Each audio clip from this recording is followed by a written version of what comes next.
अस्सलाम वालेकुम दोस्तों। जनवरी 2021 में नादरा ने एक नया डिजिटल निज़ाम मुतारफ़ करवाया, जिसके तहत किसी अदालत के हुक्म के बगैर साइलिन को सक्सेशन सर्टिफिकेट या लेटर ऑफ एडमिनिस्ट्रेशन जारी किया जाने लगा।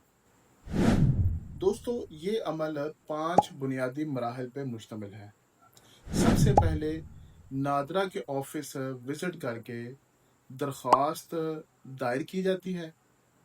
दरख्वास्त गुजार को अपना CNAC और वालिद के वफ़ात सर्टिफिकेट और कानूनी वरसा की तहरीरी इजाज़त लेटर ऑफ ऑथराइजेशन की शक्ल में जमा करवानी होती है, जबकि इसके साथ जो मुतवफ़ी होता है उसके CNAC का डिक्लाइन लेटर भी साथ जमा करवाना होता है। दूसरी स्टेज पे दोस्तों लीगल डेट्स और एसेट की तादाद आती है। दरख्वास्त के साथ वरसा के CNAC, ताल्लुक और जायदाद की इकसाम और शेयर जो हैं वो एफिडेविट के ज़रिए जमा करवाए जाते हैं। तीसरी स्टेज पे दोस्तों बायोमेट्रिक वेरिफिकेशन होती है।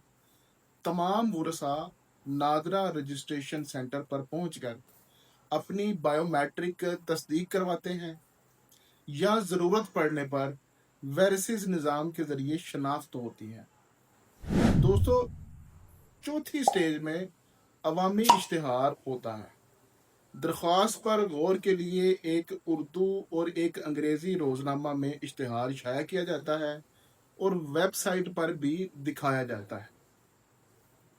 दोस्तों, अगर 14 दिन तक कोई उज़र या एतराज़ ना आए तो फिर अगला मरहला यानी 5वां मरहला शुरू होता है। दोस्तों, 5वें मरहले में सर्टिफिकेट का इजरा होता है। इतराज़ ना आने की सूरत में सक्सेशन सर्टिफिकेट या letter of administration digital format में एप्लीकेंट को जारी किया जाता है, जिसमें QR कोड भी शामिल होता है, जिसकी तस्दीक आप ऑनलाइन कर सकते हैं। दोस्तों, इस पूरे अमल में आमतौर पर 15 से 20 वर्किंग दिन दरकार होते हैं और इसके लिए जो ज़रूरी दस्तावेज़ात हैं दोस्तों, वो मैंने पहले भी आपके गोशगुजार कर दी है। मैं अगेन कर देता हूँ कि जो एप्लीकेंट होता है उसके शनाख्ती कार्ड की कापी रिक्वायर्ड होती है या बेफाम रिक्वायर्ड होता है। डिसीज पर्सन जो मुतवफ़ी है उसका डेथ सर्टिफिकेट जो नादरा वाला है वो चाहिए होता है और इसके साथ उसके ID कार्ड की डिक्लाइन नकल जो है ना वो चाहिए होती है।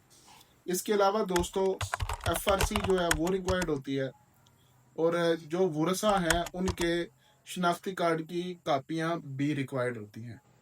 इसके साथ एफिडेविट के ऊपर प्रॉपर्टी की सारी डिटेल्स और जो वरसा हैं उनके हिस्से जो हैं वो मेंशन कर दिए जाते हैं।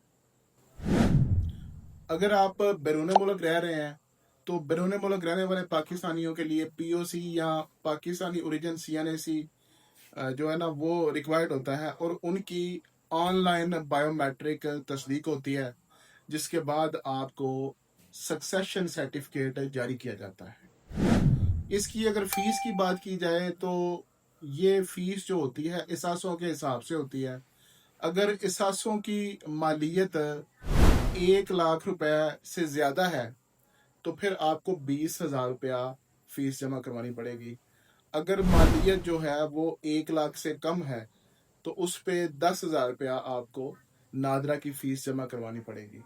इसके अलावा अगर आप सर्टिफिकेट डुप्लीकेट लेना चाहते हैं तो उसके लिए 5,000 रुपया फ़ीस है डुप्लीकेशन की।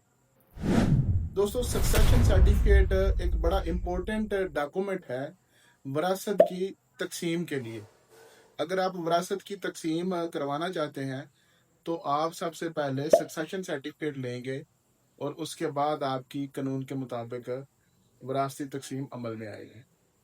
अगर आपको ये वीडियो पसंद आई है तो प्लीज़ इस वीडियो को लाइक कीजिएगा और अपने दोस्तों के साथ भी शेयर कीजिएगा, ताकि जिन लोगों के तकसीम के मसाइल चल रहे हैं या अगर कोई सक्सेशन सर्टिफिकेट के मामले में परेशान है तो उसकी मदद हो सके।